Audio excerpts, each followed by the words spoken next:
or Ridley Scott and Russell Crowe. You know, once you've got a couple of good movies under your belt and you're an A-list director or an A-list actor with a certain director, you might as well call it a collaboration. Why not? Okay, so your thoughts become more and more abstract.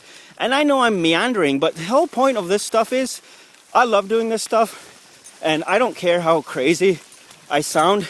I'm going to sound better because, once again, I'm not taking the mood supplements, the tryptophan and the 5-HTP that was making me manic, dear viewer.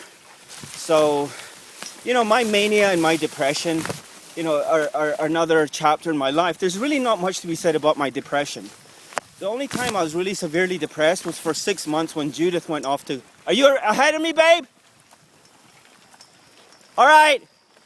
I mean, this is just amazing. Just look at this stuff. Hey, how are you gonna compare, like, whatever it is, your damn walk in the park to this? That's why I moved up here, man. Like, I've been shunting around all of the greater Toronto area for 3 years now. I lived with Judith for a couple of years, 4 years now, going on 4 years. I lived with Judith for a couple of years in Brampton and Mississauga.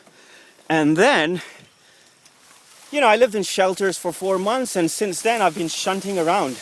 I went to Calgary for 6 months. That's when I was depressed. And that's partly because Judith and I were not in good terms, and she'd run off to Colombia.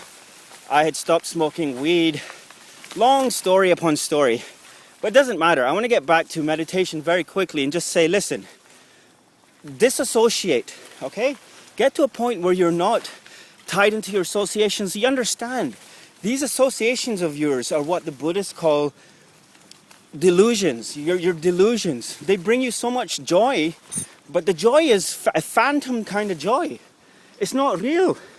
For instance, you're sitting in a room, a boardroom, and everyone's fawning on you. Oh my God, this guy's so great. He owns all the shares in the company, and he's so powerful, and he makes people dance at his whim, and he owns power of life or death over people, all this kind of rubbish. Are you up ahead, babe?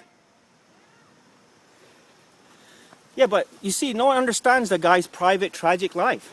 And the fact that he's suffering. Everyone suffers, don't you understand? Like, it's so easy to put on a brave face in public. But silently, in solitude, everyone suffers, okay? I don't care who you are. So mark on the tree once again means we're in good stead.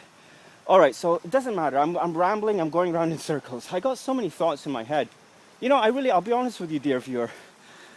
Okay, we're just over 17 minutes now. So if you're just tuning in, we're lost in the wild and dense bushes of the Rouge Valley in Scarborough, aka Scarborough, in the greater Toronto area.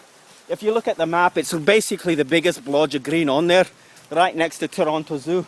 I think that's probably the best way of describing it. Anyway, so, okay. It's very important to try and tie things up as best as you can. Look at this stuff. How are you going to compare this to anything else? Like, this is Toronto, still Toronto. This is 20 minutes from downtown Toronto. Like, I keep going over this fact, and I'll never stop commenting on it as far as I'm concerned. I lived in Seattle, okay? My wife and I, my dear, lovely, beautiful wife and I lived in Seattle for a year. Don't get me wrong, beautiful damn place. However, nothing like this in terms of public access to nature and trails. There she is, slogging it up through the woods. Can we shoot up there and kind of get a bit of a close-up? My beautiful, hard-working Energizer Bunny baby. Oh my God, what a damn warrior you are. So we won't go all the way today, babe. Just keep going. Just keep pushing north. I'll show you on the map. Let me just wrap this up. I'll show you on the map. Just give me 1 minute to wrap this up. All right, dear viewer. So you heard me. I got to wrap it up. And basically, here's the thing. Disassociate. Okay, so your thoughts are producing all this pleasure. For the most part, they're producing a lot of pain and suffering. Once you get out into nature, or once you find a quiet place, or once you get zoned into exercising, getting zoned in, it's a bit of a misnomer. Basically, you're getting zoned out of your day-to-day thought process. right? So you're out here in nature. There's nothing to attach your associations to, unless you're a wildlife wilderness expert and this is, or naturalist, or you're goddamn, what is it, the sheriff scout or the forest scout or something, and you come out here and this is your job. If this is your job, thanks babe, then of course you're going to have materialistic, let's just call it materialistic goddamn inferences. But my point is this: your thoughts begin to wind down like that clock. You're thinking your day-to-day routine, then you start thinking more subtle, abstract things. When I was in the early stages of meditation,